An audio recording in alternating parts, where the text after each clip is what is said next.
You don't know who wants that old brown Chesterfield. I'll give it away, whoever wants it. It needs a mattress, but otherwise it's good. No tear or anything in it. I'll give it away. It's moving day for 91-year-old Julia Romanovsky.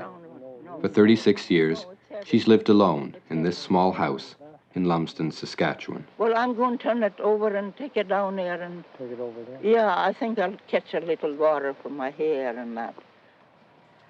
Yeah, I kept it up. I repaired it and got it painted. But I got to give it up now. I can't look at it much. No? I feel bad. Lumsden's town council has given her 2 weeks to pack up and move out.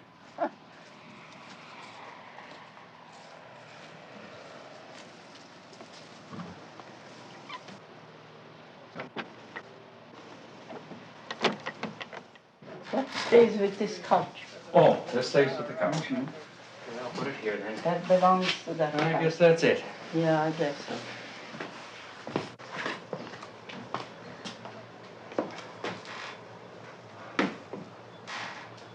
If that house can be cleared out in the weekend, we could probably burn it this weekend, then.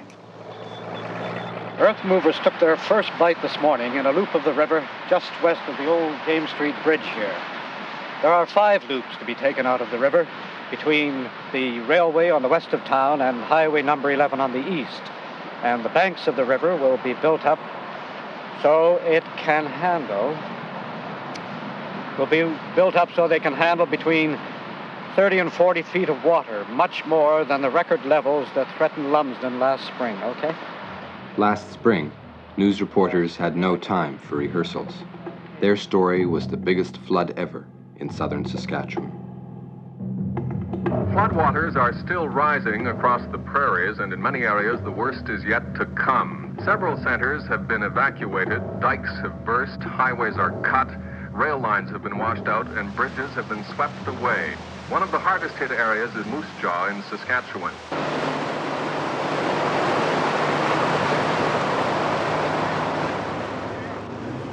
The whole damn province has water in it. In Moose Jaw, close to 100 blocks are underwater. 1,500 people taken from their homes. Damage set at $3 million. Sandbags are still being put out.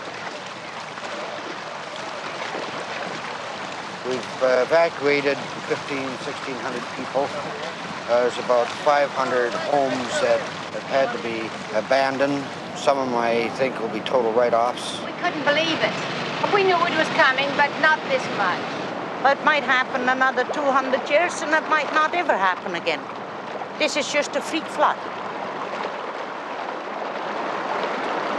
Late word from CBC Radio. Radio reports will continue around the clock until the flood crisis is over. April 1974. Sudden rising temperatures swelled tiny prairie creeks 4 times their normal flow. In Minot, North Dakota, Moose Jaw, Saskatchewan, and parts of Regina, hundreds of homes were flooded. Downstream in the Qu'Appelle Valley, all this water would bottleneck at a small town called Lumsden.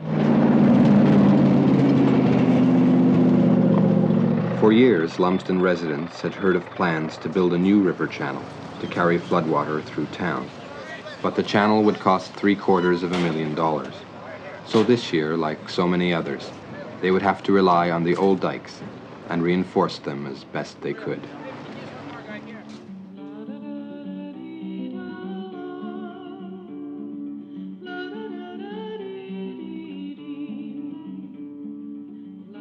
This may not be strictly Board of Trade news, but I hope it gets published because I think it's their views.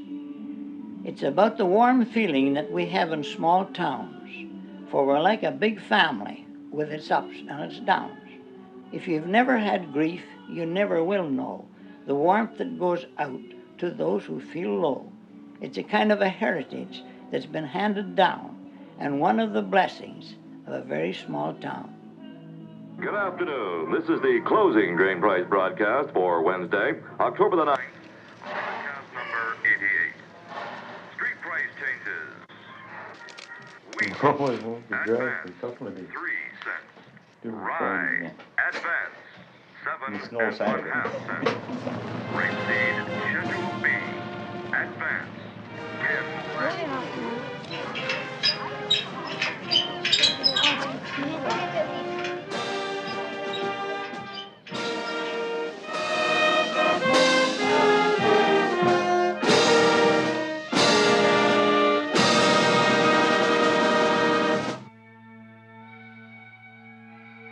Lumsden's first settlers, solid Presbyterian farmers from Scotland, found their way here in 1881.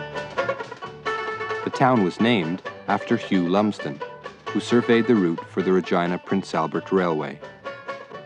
Wheat filled the town's elevators, and each summer, gravel from the nearby hills was shoveled into wagons, hauled into town, and shipped by rail to Regina.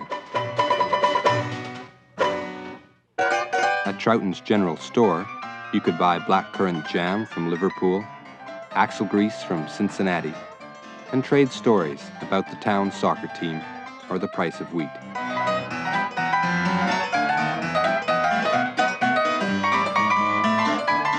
And on a hot summer's day, there was nothing like a cool dip in the river.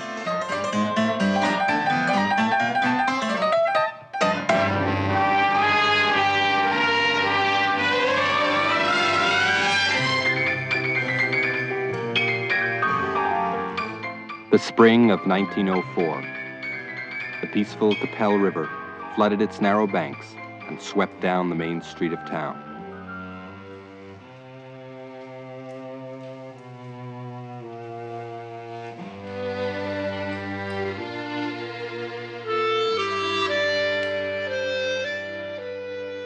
If one bad year, we goddamn near got it. We had nothing to work with. 48. We had nothing to work with. 52. The year of the foot and mouth, we had nothing to work with. 55, we had nothing to work with. And we just fought back with this here.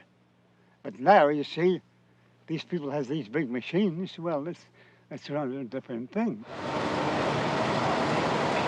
There's no sleep for Lumsden tonight. The Qu'Appelle River is now rising at the rate of 6 inches an hour. The flow is 3,000 cubic feet a second, and it's expected to double by morning. It's a 24-hour vigil. Dikes are being built to handle a flow of 12,000 cubic feet a second, and they'll go even higher if necessary. Bob Metcalf reporting for CBC News from Emergency Measure Headquarters in Lumsden. Friday, April 19th. Moose Jaw had gone under. At Lumsden, the river was now rising at 8 inches per hour.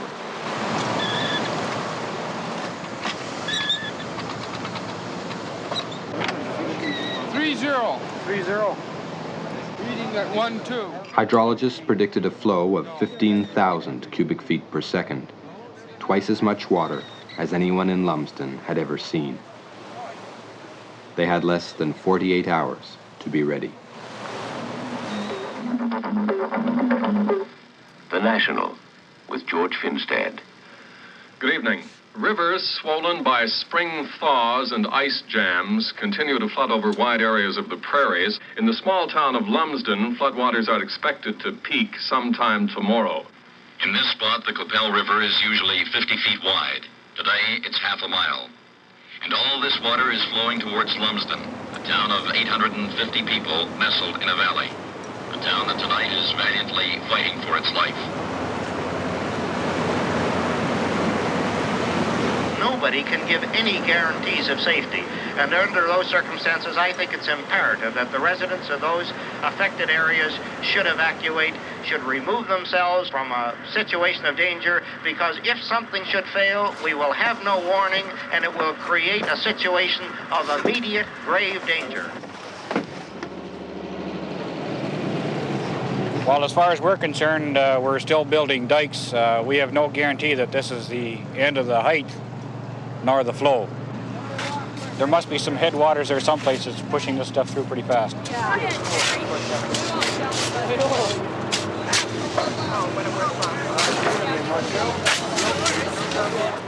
There's a lot of people from in Lumsden, from Regina and all the other cities towns around here that came out and they've really given a helping hand. You'd be surprised how, one thing like this can really draw the people closer together. That's what really, got me. It really gives you a pretty good feeling. But these people aren't licked yet. Some of them have been working for 36 hours straight. They just won't quit.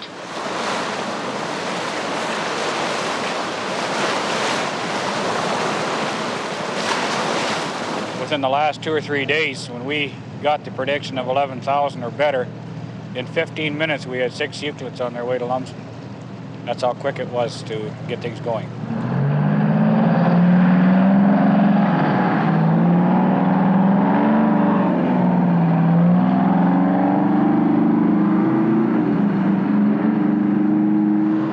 What it boils down to is this. Can topping on these 12-foot dikes be added as fast as the water rises? The odds say it can't. These workers say it can. Caution dictates that you can't move these huge machines and the men with the danger on these narrow dikes. We have already seen one of these huge earth movers teetering on the edge of a dike. Luckily, on the dry side, more luck, they managed to drag it clear with a bulldozer. Bob Metcalf, CBC News, from the dikes in Lumsden. Every once in a while, one slides off a little bit. How long have you been working here? Oh, we just came down here at 11 o'clock last night. You've been working most of the night, or? All night. Out of any that I've talked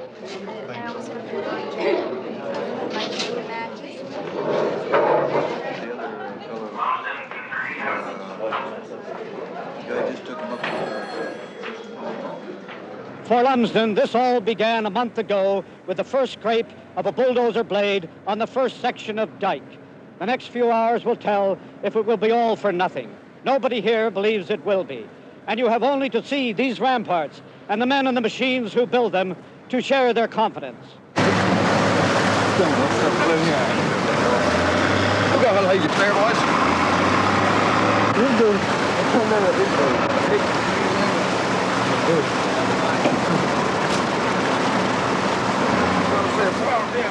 Noon today, things look pretty black because the water was rising at the same rate as it was this morning. There's a lot of people that still think the dikes are going to maybe not hold. If they hold till morning, I think they're going to make it.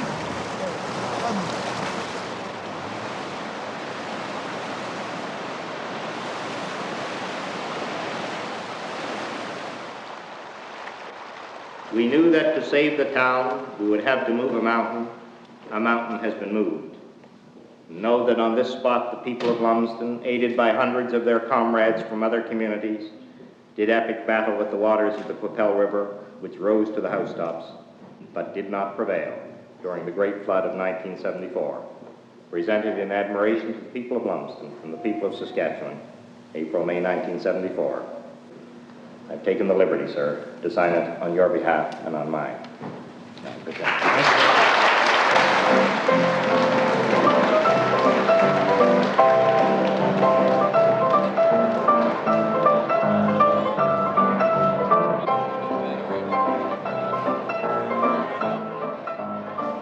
Yeah, I worked on every one but this one.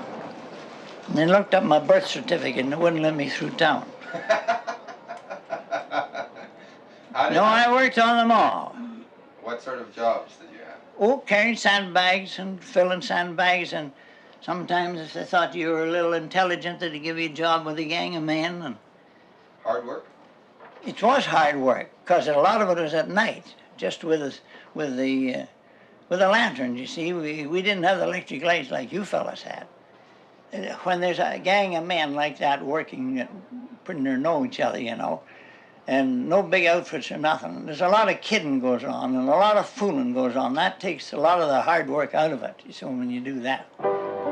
We've ever assembled that much equipment in one place and had it going 24 hours like that was going. That's right. And it came from everywhere. I remember talking to Jeff.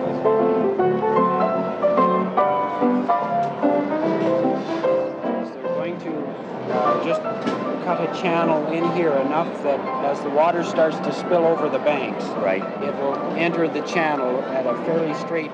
The water comes in up that there and comes in there and hits that bay right there.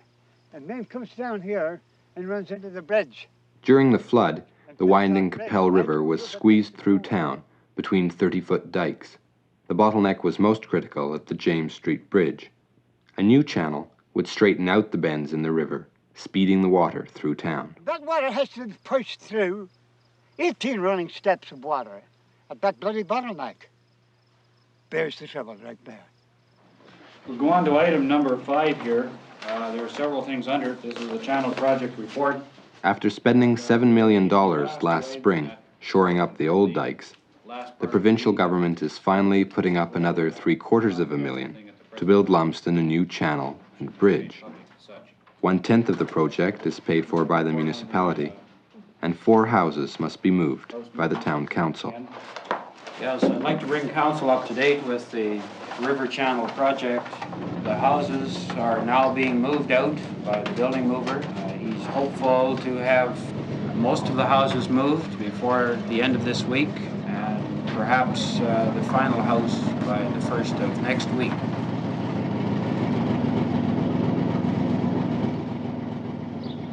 Mrs. Romanovsky has moved into a trailer, just 50 yards from her old home, which lies directly in the path of the new channel. The wooden house is too old and fragile to be moved.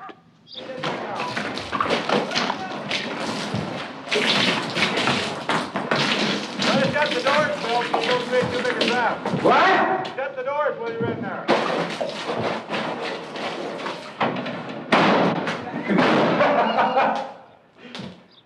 Pretty wet, by the looks of it.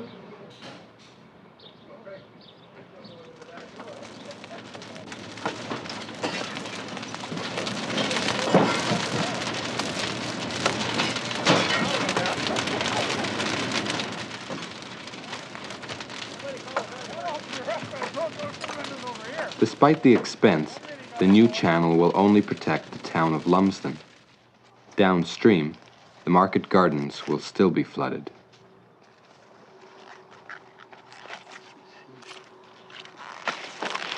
It's no good, but it's lovely hedge. Squeezed by late planting due to the flood and an early September frost, many crops were ruined. There's a good picture. What's wrong with it? It's frozen. It's not. It's just complete loss. All that. Because you see that there, should have had another month. For the market gardeners, annual floods are a way of life. Now you got the whole damn story right there at the flood. And there'll always be a flood in Lumsden as long as that remains. We have always had floods and we always will. And there'll be floods when I'm gone and you're gone on that particular thing.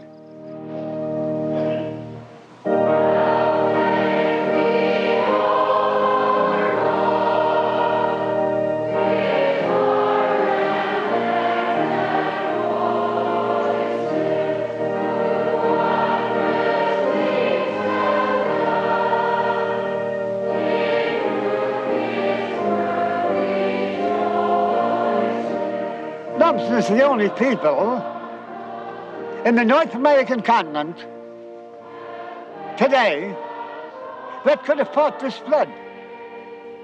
They were born and raised and grew up and went to school with the flood. They fight on to the last minute and the last hour, and they wouldn't give up, and they win out.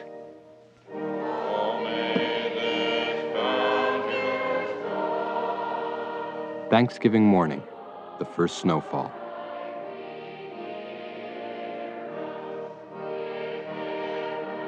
It will be a long wait till spring.